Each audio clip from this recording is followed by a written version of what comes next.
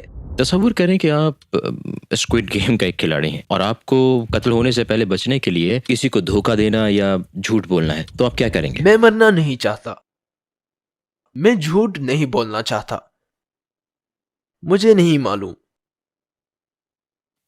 آپ کو یہ جواب نہ دینے کا حق حاصل ہے۔ مجھے نہیں معلوم، میں نہیں دوں گا، میں جواب نہیں دوں گا۔ ٹھیک ہے، آپ سے گفتگو بہت عمدہ رہی۔ مجھے مدعو کرنے کا شکریہ۔ الحمدللہ۔ ماشاء اللہ، ایسی ویڈیو دیکھ کے دل ایک دم خوش ہو جاتا ہے، ہمارا ایمان اور فریش ہو جاتا ہے کہ اللہ مطلب جہاں پہ کوئی بھی مسلمان نہیں ہے، نہ ہی دین کے بارے میں کچھ بات ہوتی ہے، نہ ہی جانتے ہیں، لیکن دیکھیے نا کس طریقے سے اللہ نے اس شخص کو ہدایت دی، اور ماشاء اللہ ایسی ہدایت دی کہ انہوں نے مسجد بھی تعمیر کر دی، اور انہوں نے کہا نا کتنے لوگوں نے اسلام بھی قبول کر لیا ہے۔ ماشاء اللہ ماشاء اللہ، بس ایسا اللہ ہدایت دے ہم سبھی کو، اور ہمیں کوشش کرنی چاہیے کہ ہم بھی ساؤتھ کوریا میں لوگوں کو بتائیں کہ اسلام کیا ہے۔ جو ان لوگوں کا جو میڈیا نے جو برین واش کیا ہے کہ اسلام کے بارے میں غلط سلط باتیں پھیلائی ہے، تو ہمیں پوری کوشش کرنی چاہیے کہ ہم بھی سوشل میڈیا پہ اپنی بات کہے کہ مسلمان کے بارے میں اچھی باتیں بتائے، جو ہم ہے اس چیز کو ہم بتائے، لوگوں تک پہنچائے، اسلام کو پہنچائے۔ ہم کوشش کریں تو اللہ ہماری کوشش کو ضرور کامیاب کرے گا۔ اور جو ہماری بہنیں، جو بھائی، جو BTS کو پروموٹ کرتی ہے، پلیز آپ یہ سب نہ کریں، کیونکہ آپ نے سنا نا کہ کوریا میں بہت کم مسلمان ہیں، وہ لوگ نہیں جانتے، وہ لوگ گمراہی کے راستے پہ، تو ہمارا فرض بنتا ہے کہ ہمیں انہیں سیدھے راستے پہ لانا ہے، ہمیں انہیں گمراہی سے نکالنا ہے اور اسلام کے راستے پہ لانا ہے۔ تو آپ ان کی غلط چیز کو اگر آپ پروموٹ کریں گے تو ان کو تو یہی لگے گا نا کہ یہ چیز صحیح ہے، اور آپ سیدھے راستے پہ چلتے ہوئے بھی ایسے کام کریں گے تو آپ بیوقوف ہے پھر تو بہت بڑے والے۔ تو پلیز آپ ایسے نہ کریں، اور دعائیں کریں سب کے لیے۔ اگر آپ کسی ایکٹر کو پسند بھی کر رہی ہیں تو اس کے لیے دعا کریں کہ اللہ اسے ہدایت دے، نہ کہ جو چیز وہ فالو کر رہا ہے آپ اسی میں اس کو پروموٹ کریں کہ آپ بہت اچھا کر رہے۔ پلیز ایسی چیزیں آپ نہ کریں۔ تو دعا کریں، دعا ہر ایک چیز کو بدل سکتی ہے۔ تو آپ کوریا والوں کے لیے بھی دعا کریں کہ اللہ انہیں ہدایت دے اور سیدھے راستے پہ آئے، کیونکہ ہم جتنے بھی انسان ہیں سب ایک دوسرے کے بارے میں بھلا ہم نہیں سوچیں گے تو کون سوچے گا، کیونکہ شیطان نے تو قسم اٹھائی ہے کہ ہم سب کو جہنم میں لے کے جائے گا۔ لیکن ہمیں یہ کوشش کرتے رہنا چاہیے آخری دم تک کہ ہر ایک انسان جنت تک جائے، اسے اسلام کے بارے میں بتانا چاہیے، ہمارا فرض ہے، کیونکہ آخرت میں کل کو وہ ہمارا کالر پکڑ کے ہمیں سوال کر سکتا ہے کہ تم نے تو ہمیں اسلام کے بارے میں نہیں بتایا۔ تو پلیز آپ لوگ بتائیں سب کو دین کے بارے میں، اور شروعات کریں اسلام کے بارے میں، جو بھی کچھ آپ جانتے ہیں دین کے بارے میں، صحیح دین کو آپ لوگوں تک پہنچائے۔ پہلے آپ واٹس ایپ سے شروع کریں، پھر آپ ویڈیو نہیں بنا سکتے تو آپ اپنی بات کو، ایک قلم میں بہت طاقت ہوتی ہے تو آپ اپنے بات کو ایک رائٹنگ کر کے بھی بتا سکتے ہیں، لوگوں تک پہنچا سکتے ہیں، بہت ذریعہ ہے لوگوں تک اسلام پہنچانے کا۔ تو اپنی بات اسلام تک پہنچائے۔ جس طریقے سے لوگ نان مسلم اپنے مذہب کو پروموٹ کرتے ہیں، اس طرح ہمیں بھی اپنے سچے ایمان پر، کیونکہ ہم تو جانتے کہ یہی سچ ہے اور وہ لوگ گمراہ پہ ہے، تو ہمیں سیدھے راستے پہ سب کو لانا ہے، ہمیں سب کو دین کی باتیں بتانی ہے۔ باقی اللہ تو ہمارا اس میں سپورٹ کرے گا ہی کرے گا، کیونکہ اللہ ہر اس شخص کی مدد کرتا ہے جو سیدھے راستے پہ چلتا ہے، رائٹ؟ تو پلیز آپ لوگ بھی کریں، اور میری ویڈیو اگر آپ کو پسند آتی ہے تو پلیز لائک کریں، شیئر کریں، چینل کو سبسکرائب کریں۔ السلام علیکم رحمۃ اللہ وبرکاتہ۔